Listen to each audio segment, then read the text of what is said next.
Hey everyone, we're back. Yes, we are for another video, and we're gonna recap some of these games here.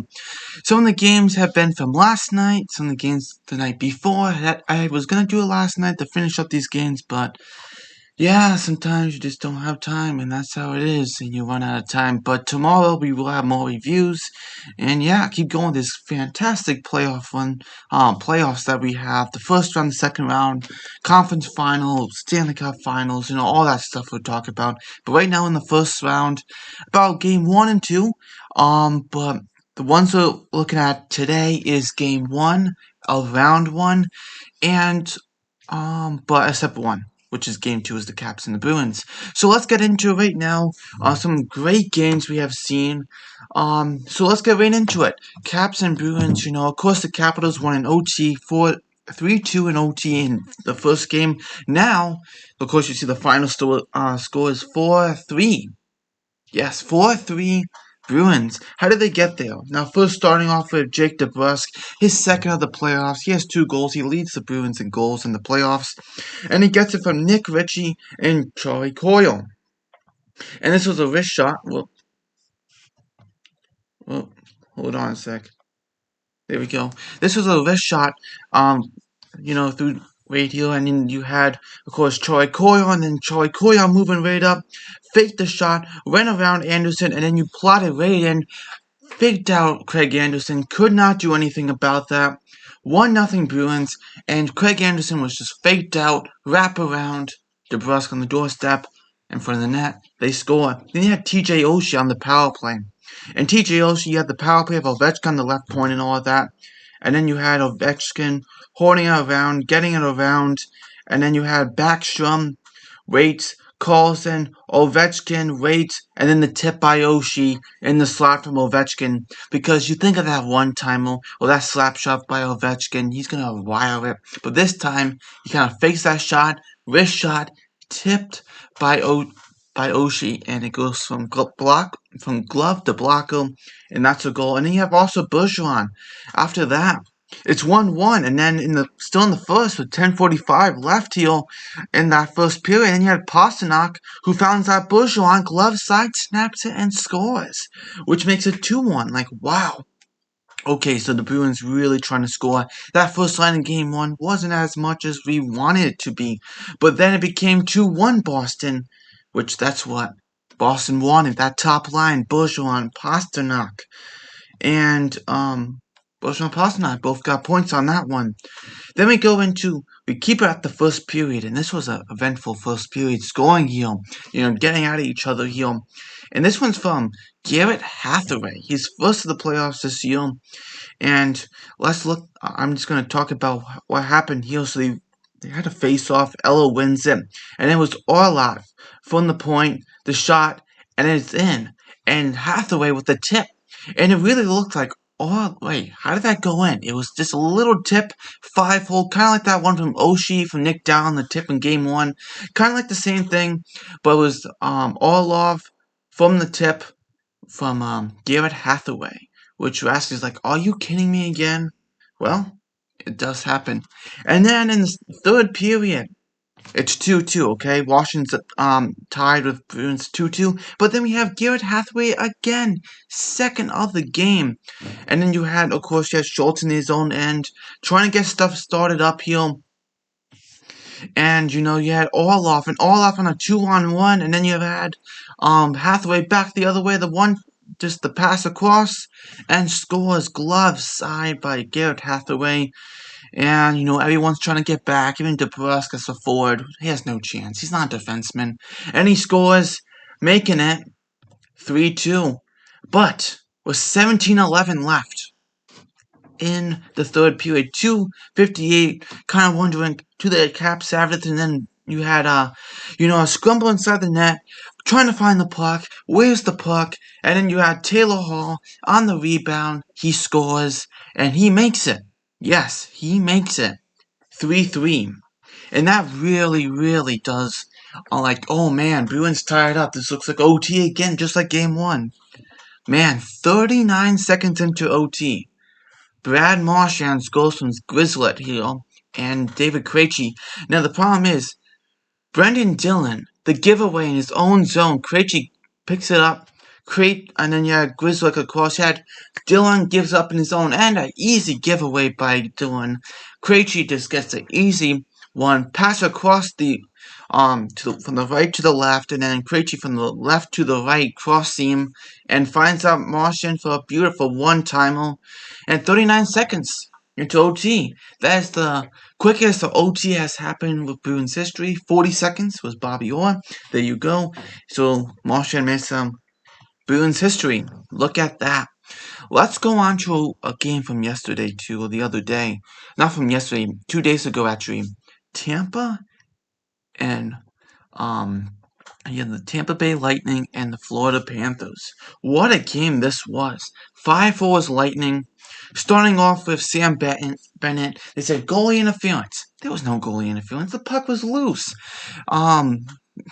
That was nothing.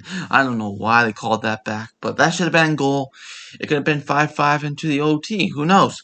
But then you have Blake Coleman, shorthanded, scores on the backhand. And forehand, backhand scores, wickets on Bobrovsky. And 1-0 Tampa, 7:42 into the first period. Then, still in the first period, you had from Yandel, Huberdeau from Barkov. Barkov with the goal. Huberdeau finds Barkov for the one-timer and scores. Beautiful play. Cross the ice to Barkov for a one-timer. And that ties the game. So that's very good. They tie up the game. That's what they wanted. Get the game tied up. After losing that goal to a challenge or to the NHL saying nope. And then shorthanded. You feel good. Get that 1-1. Then again, Yandel, Barkov. Barkov finds Carter Verhaeghe, which I don't think anyone on the ice, excuse me, there, saw Verhaeghe. Even I'm like, wait, I had to replay it again. I was like, excuse me, that was like, Verhaeghe, wait, I had to replay it again. I was like, Verhaeghe, wait, where was he? Great height, great chance, great options he found, and he found Verhaeghe right there, and he scored. Very good job, I have to say. Great job. Then you had Kucherov. Oh, man. The thing we missed all season, right? From Stamkos and Hedman. Hedman, just the beautiful passing he does. You just had that nice pass to Kucherov, and he wiles that shot. The right circle. You just can't forget about Kucherov. I know he was out all season. Just can't forget about him. On the power play, okay? Then you had Kucherov again from Hedman and Stamkos on the power play. You cannot forget about Kucherov. You need to, just like the other years, hasn't changed, okay? He's still the same player. You gotta watch out for him. 3-2 Tampa by this time. And you're like, did people underrate Tampa with Kucherov being out for the whole year? I guess so, really. And he had Huberdeau from Tippett and Bennett, his first of the playoffs, which was the first game. And, of course, you had Tippett, the Lightning trying to keep it in. And then he had a breakaway from Huberdeau. He came right in, shoots, and that was actually 5-hole. Wow, that caught off guard Vasilevsky thinking, oh, maybe high shot. But 5-hole, wow. That was an interesting one. That ties things up at 3. Then, what a crazy game. Owen Tippett from Huberdeau and Sam Bennett giving the Florida Panthers a 4-3 lead. And we got to talk about this because Owen Tippett, he's a rookie, but he came in, Huberdeau, and then Huberdeau finds Tippett for the empty net, and he scores kind of like a little backhander to Tippett in a wide open net to make it 4-3, 4-9 into the third period. Well, Braden Point had other ideas. Braden Point from Kucherov and Hedman walked right in and scores. 4-4, 13 minutes into the third period. On the power play again. You gotta watch on that power play. You just gotta watch out. You can't have that happen to you. Then Braden Point again. Forehand backhand. Wait, and he scores. From McDonough. 5-4. 18:46 left in the third period. Not enough time for the Panthers to come back as the Panthers lose 5-4, and that is the game. That's a stinger. In the third period, in the early third period, you had a 4-3 lead. Not even OT you had a chance to make it. It happens, it happens. Alright, let's go on to the next one. We have Predators and Carolina Hurricanes. This is one I think we all expected to happen. A Canes win. Yes, we knew this was going to happen. And starting off, very interesting. A Predators goal. Philip Forsberg with the goal. And you must be like, oh no, what does this mean? Is it another 2017 with the Hawks and the Preds? Well, not really, because game one didn't replicate that. But, and you had Forsberg right in. What a play he did. Kind of deked around in, power move kind of, and right in and scores. Man, he has some jets on that. He just walked right down the middle. Canes couldn't do anything. He was just blowing through everyone on that one. And a great play, and he scores, making it 1-0. And then Teuvo Teravainen, he was injured a lot this season, hasn't he? But he got his of the playoffs. And then you had Teravainen, and it was the shot from the point, and then the redirection kind of there, and he scores. Was Teravainen tying the game at 1, giving the energy to the team after being down 1-0 already. 1-1. Then we have Jordan Staal with a wrist shot, 4:19 into the second period. So it was 1-1 after the first period.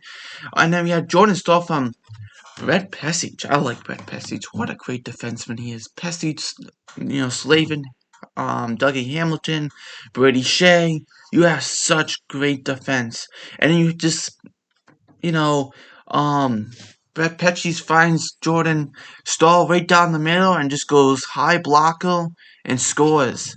When the goalie goes down into his butterfly, usually the shoulder, sometimes this little spot up high there, well, that's where Jordan Staal puts it, making them 2-1. Then Erik Haula ties up the game for the Predators. I'm like, oh man. And this is when I was like, wow. I think the Canes still win fair and square, absolutely. But then Duchesne found a Paul with the wrist shot and scores. It was kind of a weird shot. It was Nedeljkovic was kind of like he put his glove in his blocker up, kind of like I think I got it, but it was kind of weird. I'm just looking at it right now. I want to see it again. It was kind of like some Canes were going by while the shot was being taken. It went off of Hakanpää, his jersey, which could have done some redirection, which kind of confuses. Yeah, that was a real confusing shot, I have to say. Absolutely. Then you had Nino Niederreiter. He's a really interesting player. He can be streaky, but he has a great shot. And then you had Niederreiter score. I love his wrist shot. And then the run timer he had, and he scores right down the middle. He scores from a one-timer. He has that snapshot. You can let him go with that snapshot. He can do a fantastic job. He can shoot the puck from Natchez and Vinny Trocheck. And then you had Jordan Staal, his second of the game. And then Jordan Staal scores. As he had a wrap, he kind of ran around the net, kind of waited, and then kind of threw it to the net. And it kind of surprised UC Saul. Was like, that's it? Just like kind of shot to the 5-hole. I think all the Predators were kind of like, that's it. I think Jordan Staal was like, oh wow, yay, score. It's so simple. It just went in. You know what I mean? That's how I think it felt like. And then again, he Stanchikov with the empty net, which seals the deal at 5-2. That's your final score, 5-2, and 38 shots to 24, leading for the Canes. So very good by them. Winning that game, it's a must. That was a game that we all knew was going to win.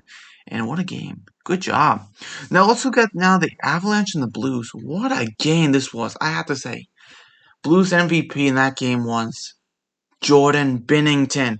50 shots on goal on Binnington. 50 in game one. Binnington's got to be like, you know what? I'm not buying drinks for the rest of the playoffs, okay? If everyone else buys it for me, that's what I want, alright? That's what... it was just crazy. Oh my goodness. With Jordan Binnington, 46 stops Jordan Binnington made. My goodness, the Avalanche are all over. The Blues, absolutely, with shots, pelting shots, and Binnington makes a couple great stops in this game. Starting off with the first period, Cale McCall from Mikko Rantanen, and Mikko Rantanen win the face off, and then he had Cale McCall. Wait, shoot, scores. Block side, kind of moves around, he finds open space down the middle, wrists that shot, block side, 1-0, Cale McCall. And I'm just telling you, this team is just such an incredible team. 1-0 on the power play. 15-15 in the first period. Nothing after the first period. Going to the second period, you have Jaden Kyrou. Wow, Jaden Kyrou with a really cool play. If you saw this goal from Jaden Kyrou, really cool from a one-timer from, I think Ivan Balashev got that assist. Yeah, Balashev backhander to Jordan Kyrou for a one-timer. What a shot! He was like, yes, let's go, and that was a great shot. Kind of getting the Avalanche off a little, not thinking that Kyrou was there. Kyrou wide open for the one-timer. He scores, and Ivan Bobashev sold it very well. So very good by him. Alright, and then you had Nathan MacKinnon scores also from a shot here from Rantanen, who came up the ice with Landeskog, and then he found and then it was Rantanen, and then he found MacKinnon right there. Just that little pass behind the net. MacKinnon with that just shot up high, glove side. He scores, and that was great. What a goal. Right there, get that shot off, and he scores. And then you had Gabe Landeskog with the goal too, with a great tip. Absolutely. It was 11:40 into the game, and he had Devon Taves just moving on up, gets that shot, trying to get the rebound, moving around, and they find Rantanen, and then the one-timer by MacKinnon, and the tip and score. So many great, so many opportunities. You can just see about his 50 shots, and it was the tip from the MacKinnon blast, which makes it basically 3-1, 8:50 into the third period, and then Nathan MacKinnon with the empty net. And yeah, that ends it. 50 shots by the Avalanche, 23 by the Blues, and the 3 stars of the game, Landeskog, MacKinnon, and Cale McCall, you all 3 right there. Thank you for watching. I hope you enjoyed this video. This was some great games here, really was. I hope you enjoy, and I'll see you next video, because I will have, Tampa and the Panthers, yeah. And the Penguins and the Islanders, Vegas and Minnesota. Can't wait for that one. That's a 10. Oh man, I don't think I can watch that one. But definitely will see the highlights for sure. I'll definitely let you know all about it after this, and I will see you in the next video. Bye.